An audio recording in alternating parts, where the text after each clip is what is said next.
آپ نے پاکستانی کرنسی نوٹوں پر ہمیشہ بانی پاکستان قائد اعظم کا پورٹریٹ ہی دیکھا ہوگا۔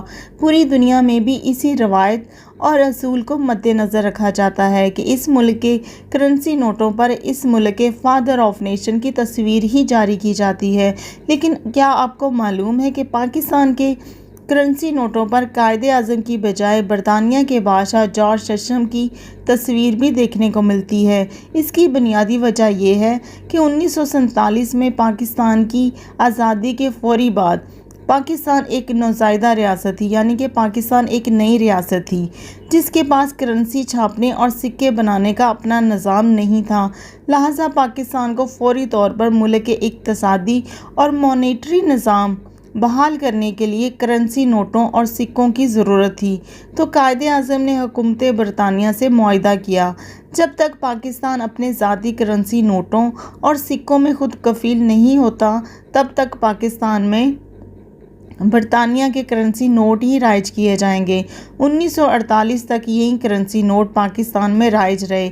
ان نوٹوں پر حکومت پاکستان واضح طور پر پڑھا جا سکتا ہے۔ اب یہ کرنسی نوٹ انتہائی نایاب تصور کیے جاتے ہیں اور ان کی قیمت ہزاروں اور لاکھوں میں ہے، اور برطانیہ ان کرنسی نوٹوں کو خریدنے میں خاص طور پر دلچسپی رکھتا ہے۔ برٹش حکومت نے 2 سال تک ہندوستان پر راج کرنے کے بعد اس کو 2 ملکوں میں تقسیم کر دیا۔ یہ آزاد اسٹیٹ پاکستان اور انڈیا کے نام سے دنیا کے نقشے پر وجود میں آئیں۔ پاکستان 14 اگست 1947 میں آزاد ہوا اور انڈیا 15 اگست 1947 کو آزاد ہوا۔ پاکستان ہر سال 14 اگست کو اپنا آزادی کا سال بڑی دھوم دھام سے مناتا ہے، کیونکہ لاکھوں لوگوں کی قربانیوں اور لوگوں کی دن رات کی محنت کے بعد یہ ریاست وجود میں آئی، جس کا مقصد بہت اعلیٰ تھا، جس کا مقصد پاکستان کو اسلامی فلاحی ریاست بنانا تھا تاکہ مسلمان اپنی زندگیاں اسلام کے مطابق گزار سکیں اور یہاں اسلام کی تعلیم و اشاعت ہو سکے۔ مدینہ کے بعد پاکستان دنیا کی پہلی ریاست تھی جس کی بنیاد اسلامی فلاحی ریاست تھا۔ یہ ملک 2 قومی نظریے کی بنیاد پر وجود میں آیا۔ 1947 میں پاکستان بنا تو پاکستان کے پاس انتظامی ڈھانچہ نہیں تھا جس کے تحت ملک کو چلایا جا سکے۔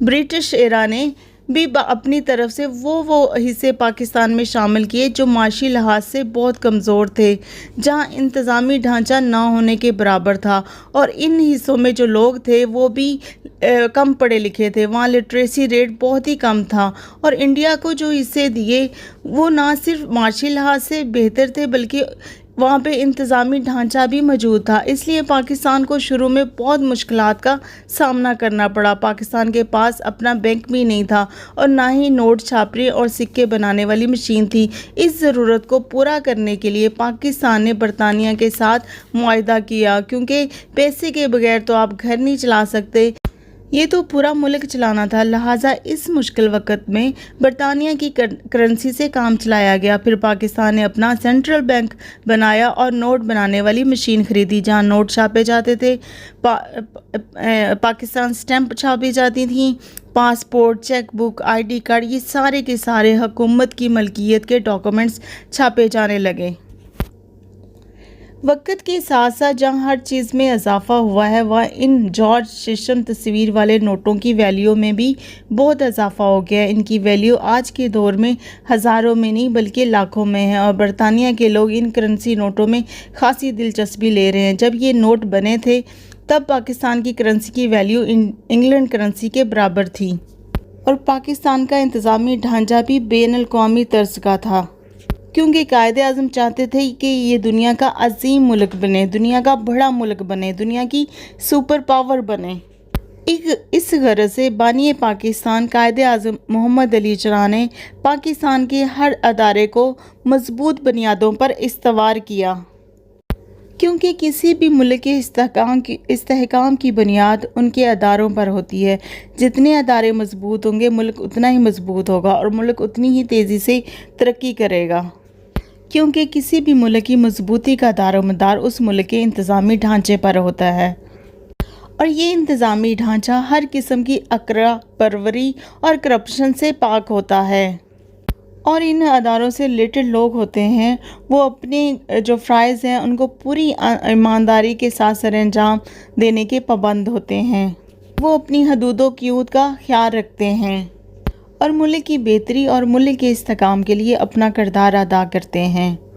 پچھلے سال میں نے ایک خبر پڑھی تھی، وہ پتہ نہیں کون سا ملک تھا لیکن یورپین ملک تھا، تو وہاں 2 مہینے کے لیے وزیر اعظم اپوائنٹ نہیں کیا تھا اور 2 مہینے تک وزیر اعظم کے بغیر ملک چلتا رہا۔ اور 2 مہینے کے عرصے تک وزیر اعظم کے بغیر ملک اس لیے چل رہا تھا کیونکہ ان کے ادارے مضبوط تھے، ان کے ادارے اپنا کام کر رہے تھے اور اس لیے 2 مہینے وزیر اعظم اپوائنٹ نہیں کیا اور وہ کامیابی کے ساتھ ملک چلتا رہا۔